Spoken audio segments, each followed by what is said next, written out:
ঠিক আছে,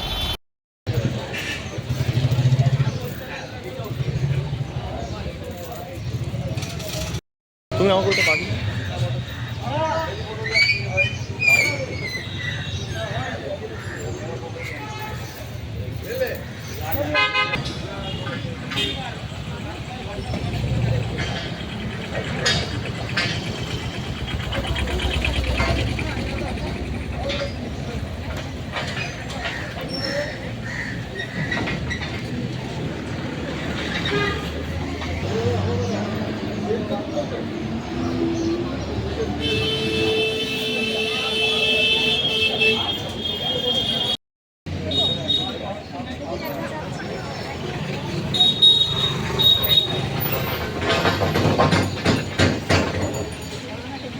এই সানিদা।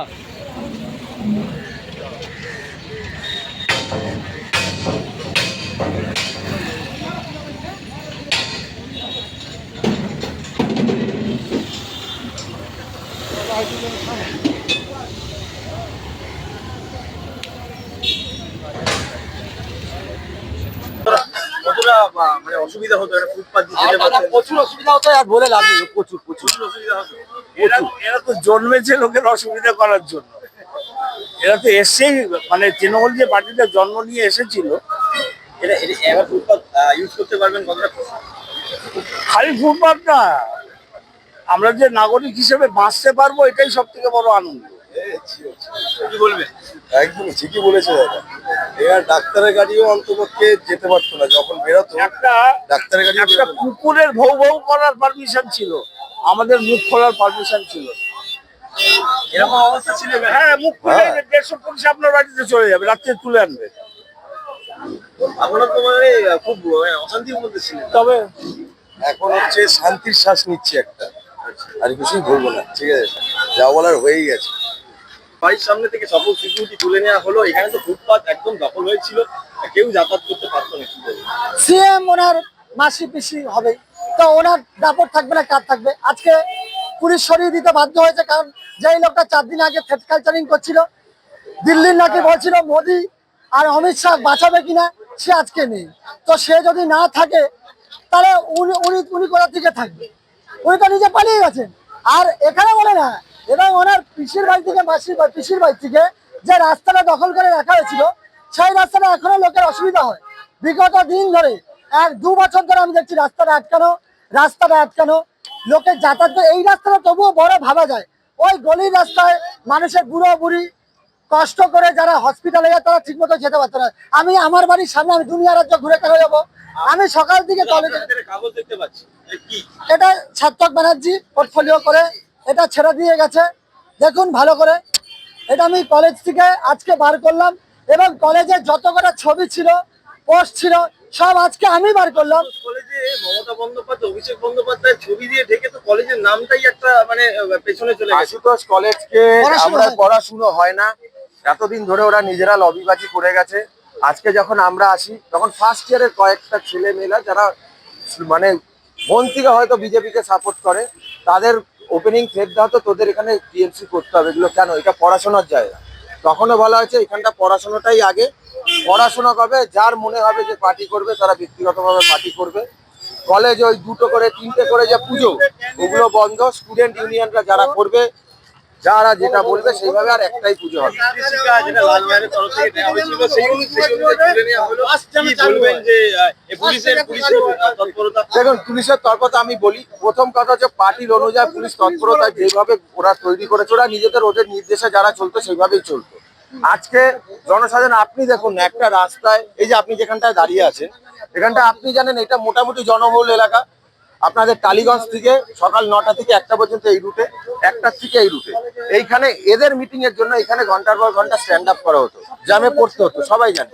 সেই জিনিসগুলো মানুষের ক্ষোভ আছে, এইটুকুই বলবো। কোনো পার্টিকে হার্ম করা হচ্ছে না, যে জিনিসগুলো অনুচিত সেই জিনিসগুলোকে আমরা ধরে যা কাজটা করছি।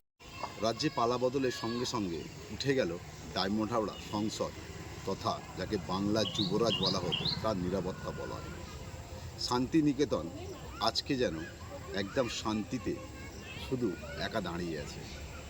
দেখা যেত প্রতিনিয়ত ব্যস্ততম একটা যেন কোনো সরকারি ভবন বা রাজপ্রাসাদ তৃণমূলের second in command Abhishek Bandyopadhyay বাড়ি ছিল শান্তিনিকেতন। সাধারণ মানুষ দীর্ঘ 15 বছর এই রাস্তাটাকে প্রায় ভুলে গেছিল, যেন কোথাকার সাম্রাজ্যের এক যুবরাজের প্রাসাদ ছিল। সাধারণ মানুষ ওখান থেকে যেতে ভয় করত। দেখা যেত প্রতিনিয়ত পুলিশের টিম ভাগ ভাগ করে 3টি শিফটে অঢেল সংখ্যক পুলিশ পাহারা দিত। সাক্ষী ছিল এই ক্যামক স্ট্রিট। আজকে দেখা গেল একদম একটা অন্য চিত্র। আজ 6 তারিখ সকাল 6টায় সরকারি নির্দেশিকায় থেকে সব নিরাপত্তা উঠে গেল। সাধারণ আর 5টা এমপির মতন শুধু নিরাপত্তা থাকবে অভিষেক বন্দ্যোপাধ্যায়ের কাছে।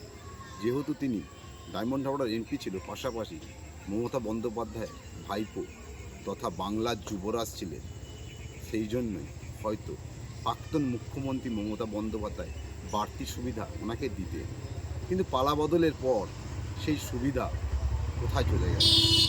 আজ সেই দল প্রায় বিলুপ্তর পথে এগোচ্ছে। সেই রাজনৈতিক দলের সেই ক্ষমতা কেড়ে নিয়েছেন গণতান্ত্রিক অধিকার দেওয়ার গণদেবতারা। আজ সেই শান্তিনিকেতন উঠে যেতে সাধারণ মানুষ অত্যন্ত খুশি। আজকে তারা দীর্ঘ টানা 15 বছর পর সাধারণ মানুষের মুখে হাসি এবং ক্যামেরার সামনে সাহস করে বলছে এখান থেকে যাওয়া যেত না। যখন ইচ্ছা তখন রাস্তার মধ্যে লম্বা শিকল দিয়ে দেওয়া হতো, কারণ এখানকার যুবরাজ বেরোবেন, কিন্তু কোন সময় বেরোবেন সেটা বলা যেত না।